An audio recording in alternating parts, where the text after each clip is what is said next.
দর্শক, গুরুতর মানবাধিকার লঙ্ঘনের অভিযোগে বাংলাদেশের তথাকথিত প্রধানমন্ত্রী শেখ হাসিনার বিরুদ্ধে উম, আন্তর্জাতিক আদালতে মামলার একটি আবেদন করেছেন অস্ট্রেলিয়ার একজন আইনজীবী। এবং আপনারা জানেন যে গত এক সপ্তাহ ধরে শেখ হাসিনার যেই গণহত্যা চালিয়েছে বাংলাদেশে, একদম হেলিকপ্টার থেকে গুলি করে, মেশিন গান ব্যবহার করে, স্নাইপার ব্যবহার করে, পৃথিবীর ইতিহাসে এরকম খুব কমই ঘটনা আছে যে নিজের দেশের মানুষের উপর এই ধরনের বর্বরোচিত আক্রমণ হয়, কিন্তু আমরা তা দেখলাম।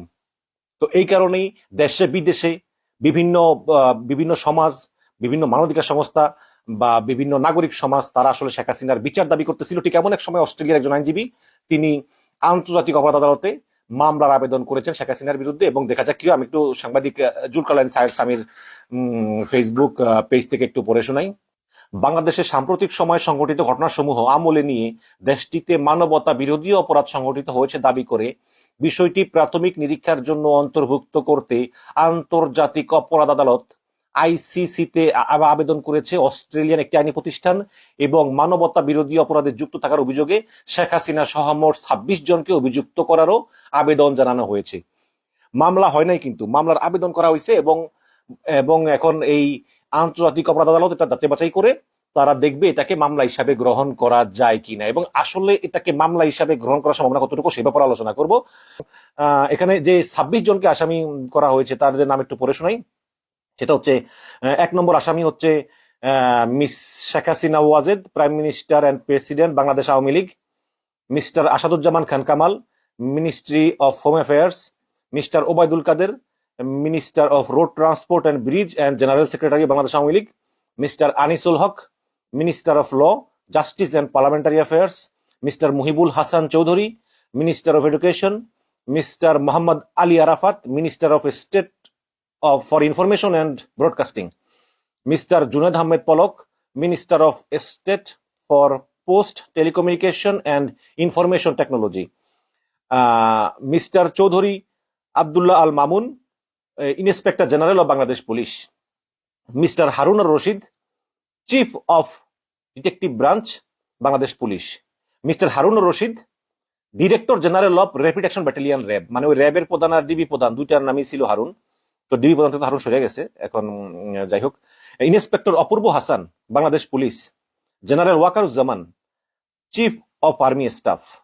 Major general Mohammad Ashrafuzzaman Siddiqui, director general of border guard Bangladesh, BGB প্রধান।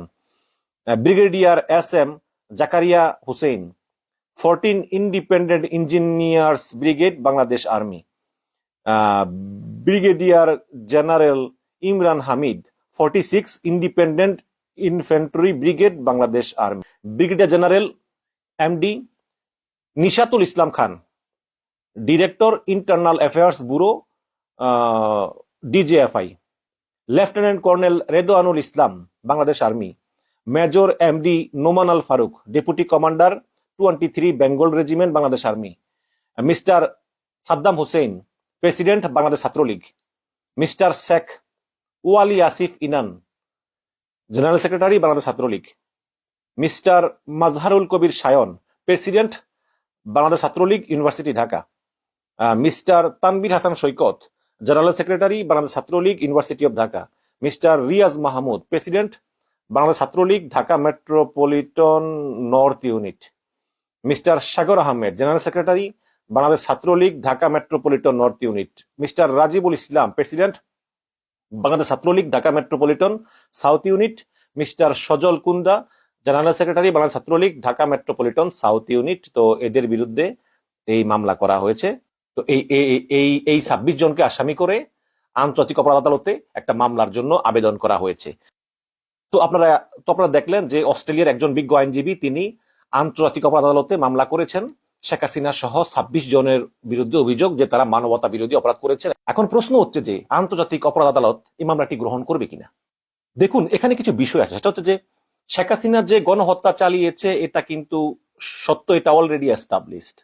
আমরা যদি দেশের ব্যাপার বাদও দিই, বিদেশি যে বড় বড় সংস্থাগুলো, বিশেষ করে amnesty international, human rights watch, তারপর জাতিসংঘ, তারা স্পষ্ট বলেছে যে পুলিশ যে বিক্ষোভকারীদেরকে দমনের জন্য প্রাণঘাতী অস্ত্র ব্যবহার করেছে সেটার যথেষ্ট প্রমাণ তাদের কাছে আছে। এবং ভিডিও ফুটেজগুলো তারা সত্য বলেই তারা প্রমাণ পেয়েছে এবং এগুলো দ্বারা গণহারে এই বিক্ষোভকারীদেরকে হত্যা করা হয়েছে, স্নাইপার দিয়ে হত্যা করেছে, হেলিকপ্টার থেকে গুলি করে হত্যা করা হয়েছে।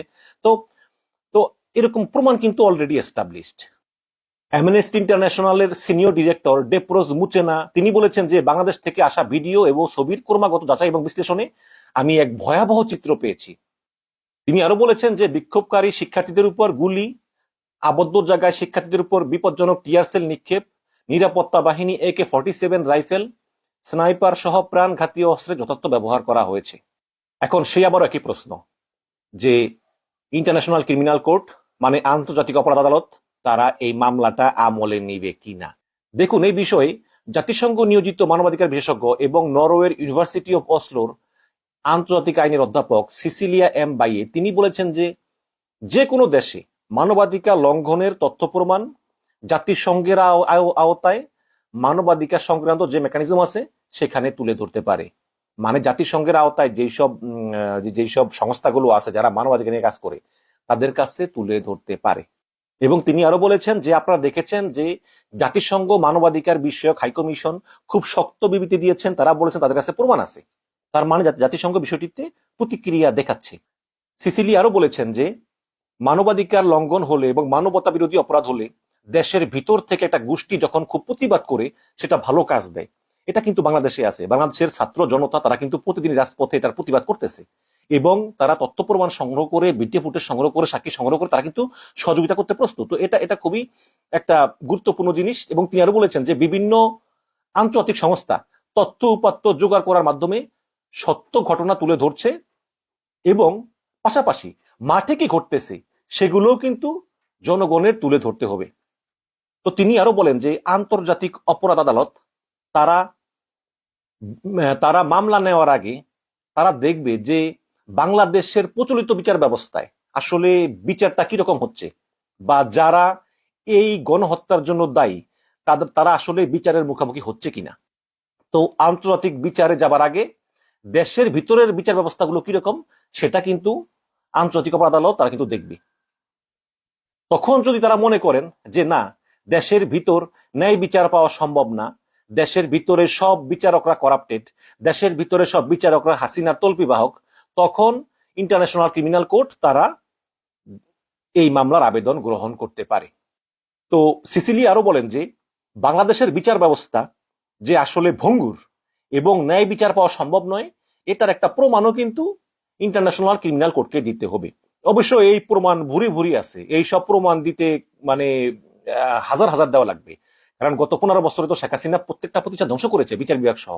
এবং ইন্টারন্যাশনাল ক্রিমিনাল কোর্ট এই মামলা নেওয়ার আগে দুটো বিষয় পরীক্ষা করবে। একটা হচ্ছে যে এই মামলার সত্যতা কিরকম। একজন প্রসিকিউটর তিনি সম্পূর্ণ ভিডিও ফুটেজ, সাক্ষী এবং বিভিন্ন হিউম্যান রাইটস প্রতিষ্ঠানের বিভিন্ন লোকদের সঙ্গে মত বিনিময় এগুলো তো করবেনই। করার পরে আরো দেখবেন যে ঘটনাগুলো যেই সময়ের ভিতর ঘটেছে ওই সময় আসলে সরকারের পক্ষ থেকে কি কি প্রতিক্রিয়া হয়েছে, সরকার কি পদক্ষেপ নিয়েছে, এবং ওই সময় বাংলাদেশের বিচার বিভাগের বিভিন্ন স্তরে কিরকম প্রতিক্রিয়া ছিল, কেমন ছিল, সেগুলোর মূল্যায়ন করা হবে। এবং করার পরে যদি ইন্টারন্যাশনাল ক্রিমিনাল কোর্ট চিন্তা করে যে না, যথেষ্ট ঘাটতি ছিল, সরকারের বিভিন্ন পদক্ষেপে মনে হয় সরকার জড়িত, এবং বিচার বিভাগের বিভিন্ন পদক্ষেপে মনে হয় যে বিচার ব্যবস্থায় প্রচুর ঘাটতি আছে, বিশেষ করে আমি শুনলাম যে 58টা লাশ পুলিশ গুম করে, মানে পোস্টমর্টেম ছাড়াই পুলিশ দাফন করে ফেলেছে, ওই মানে কিভাবে মারা গেছে রুকার জন্য। আর বাকি যেগুলো পোস্টমর্টেম করা হয়েছে কোথাও লেখা নাই যে গুলিতে মারা গেছে, কোথাও লেখা নাই গুলিতে মারা গেছে। তো এগুলো তো মানে প্রতিষ্ঠিত সত্য। তো তখন যদি দেখা যায় যে দেশের ভিতরে কার্যকর ব্যবস্থা নেওয়ার ক্ষেত্রে ঘাটতি ছিল, তখন সেক্ষেত্রে এইসব প্রমাণ ইন্টারন্যাশনাল ক্রিমিনাল কোর্ট বিবেচনায় নেবে এবং মামলা চালু করবে। তো আমরা আশা করি যে এই ইতিহাসের নিকৃষ্টতম একজন স্বৈরাচার এবং গণহত্যাকারী শেখ হাসিনা, যার নাম আমি বলবো যে ওই নেতানিয়াহুর পরেই, তার বিচার অবশ্যই আমরা চাই এবং তার বিচার যাতে হয়। এবং আমি আহ্বান জানাই, আমি ধন্যবাদ জানাই অস্ট্রেলিয়ান এই লয়ারকে, এবং পাশাপাশি তিনি যদি কোনো সহযোগিতা চান আশা করি যে বিশ্বের যে হিউম্যান রাইটস অর্গানাইজেশন গুলো আছে তারাও তাকে সহায়তা করবে এবং শেষ পর্যন্ত এই 26 জনকে আসলে বিচারের আওতায় আনা সম্ভব হবে।